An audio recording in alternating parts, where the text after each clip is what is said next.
Joe Torre, who had been the manager of the Yankees and was a friend, and had a tournament, a charitable golf tournament, called appropriately for this investigation, the Safe at Home Foundation.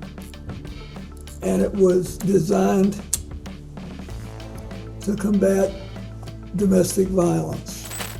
The day I was there, he would typically,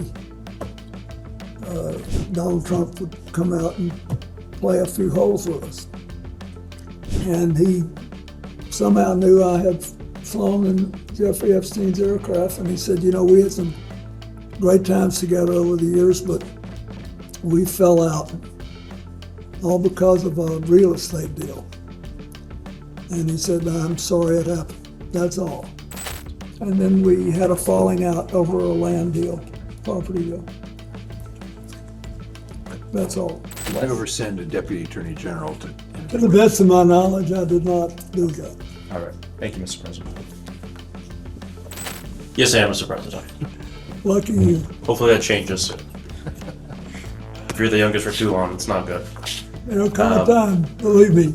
I was, for most of my life, the youngest person doing whatever I was doing. And one day I woke up, I was the oldest man in every room.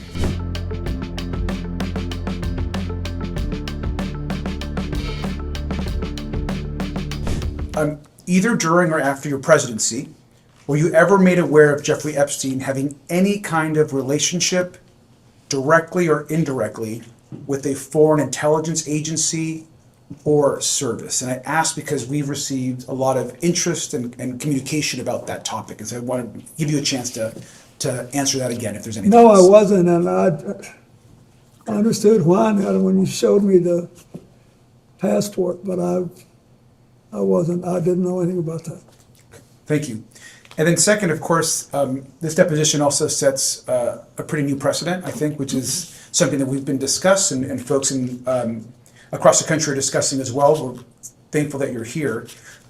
We believe in the minority that President Trump should also answer this committee's questions. He's someone that is mentioned almost more than any other person beside Ghislaine Maxwell in the Epstein documents. And so to get more information for this investigation, was wondering if you also agree that President Trump should answer questions of this committee. That's for you to decide, but he did know him well, and I once had a brief discussion with him about it.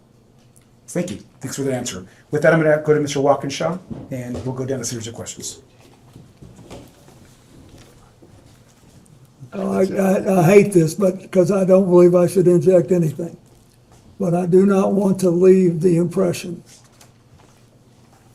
but since there was no follow-up question, he never, the president never, this is 20-something years ago, never said anything to me to make me think he was involved in anything improper with regard to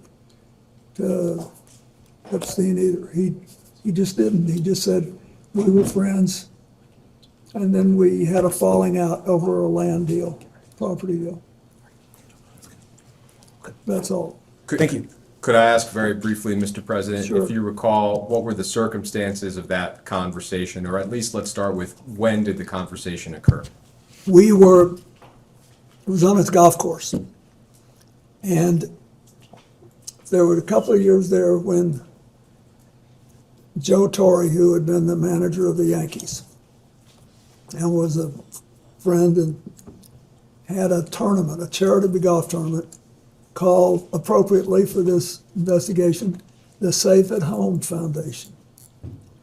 And it was designed to combat domestic violence, of which Joe Torre had been a victim as a child.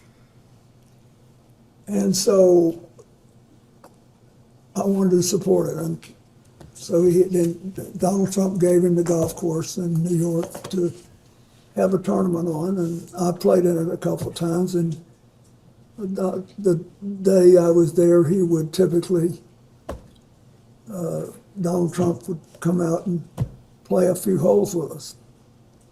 And he somehow knew I had flown in Jeffrey Epstein's aircraft, and he said, you know, we had some great times together over the years, but we fell out, all because of a real estate deal.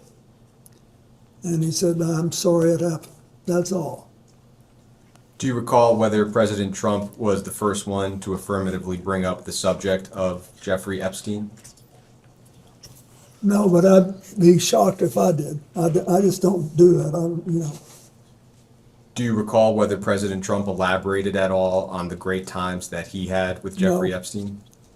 No, and at the time, I didn't put any,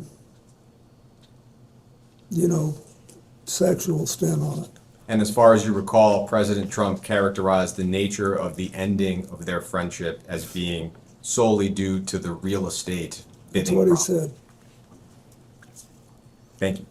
But I didn't think much about it at the time. And, it was 2 minutes and then we were gone.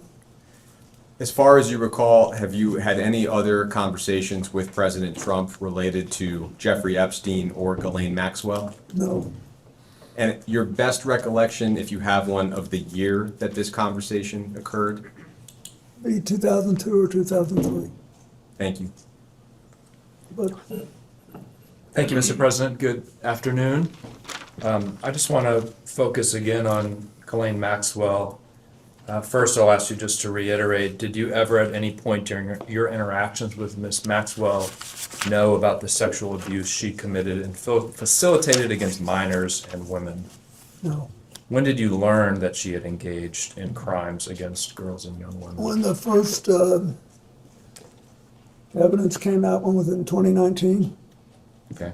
And have you ever engaged in sexual activity with a person introduced to you by Ghislaine Maxwell? No.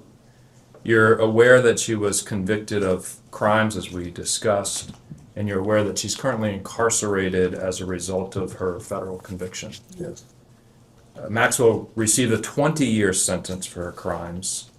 Are you aware that she has repeatedly called on President Trump to grant her clemency, and that she has said that you and President Trump are not guilty of any wrongdoing with respect to Epstein?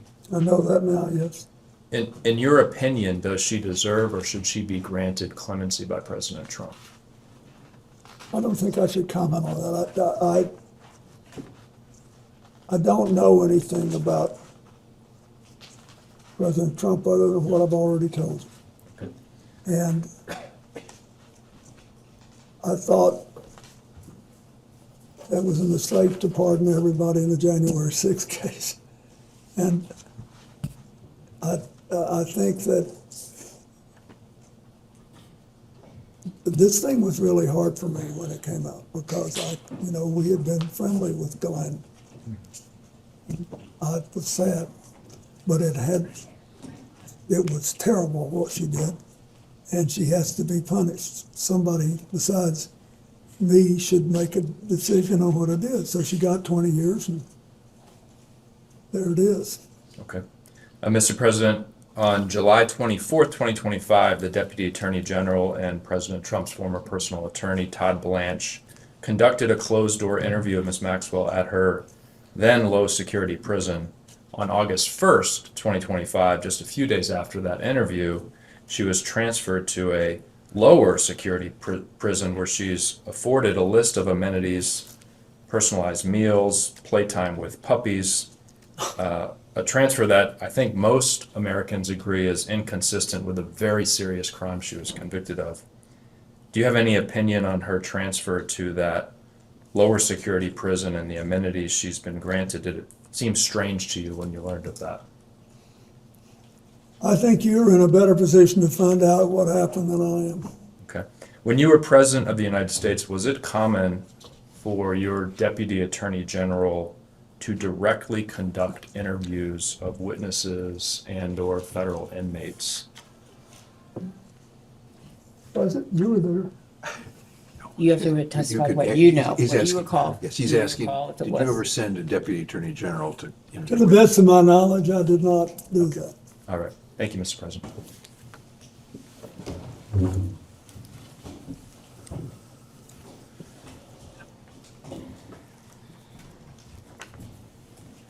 May I ask a question? Representative Foster, you're still the youngest person in Congress. Yes, I am, Mr. President. Lucky you. Hopefully that changes soon. If you're the youngest for too long, it's not good. There'll come a time, believe me. I was for most of my life the youngest person doing whatever I was doing. And one day I woke up, I was the oldest man in every room, and I couldn't tell you for the life of me how I got from one place to the other. Time will take care of it. Enjoy it while it lasts. Thank you, thank you. It's a blessing to be the oldest person in the room as well. Mr. President, I just wanted to circle back to the conversation around the conversation you had with Jeffrey Epstein on the golf, or with Donald Trump on the golf course in New York. You know, President Trump has said publicly multiple times that his falling out with Jeffrey Epstein was the result of him hiring away workers from Mar-a-Lago and his crimes. He said that's why he kicked them out of Mar-a-Lago. You brought up, I have two questions about this.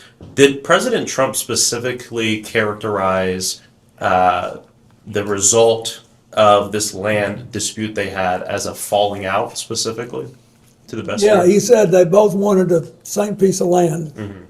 He didn't say what it was, and that's all I remember. And he said it was a falling out as a result of that. Yeah, said it strained their relationship. Do you know when this conversation happened? When the conversation I had with him happened, well, it had to be in 2002 or 2003, I think. 2002, 2003. All right, thank you. During any of your interactions with Jeffrey Epstein or Ghislaine Maxwell, did either of them ever mention or discuss their relationships or connections with Howard Lutnick? No, What about their relationship or connection with Alex Acosta?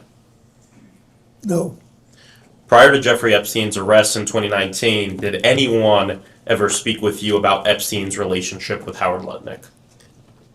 no, And what about Alex Acosta? no. Okay. Thank you. Those are my questions.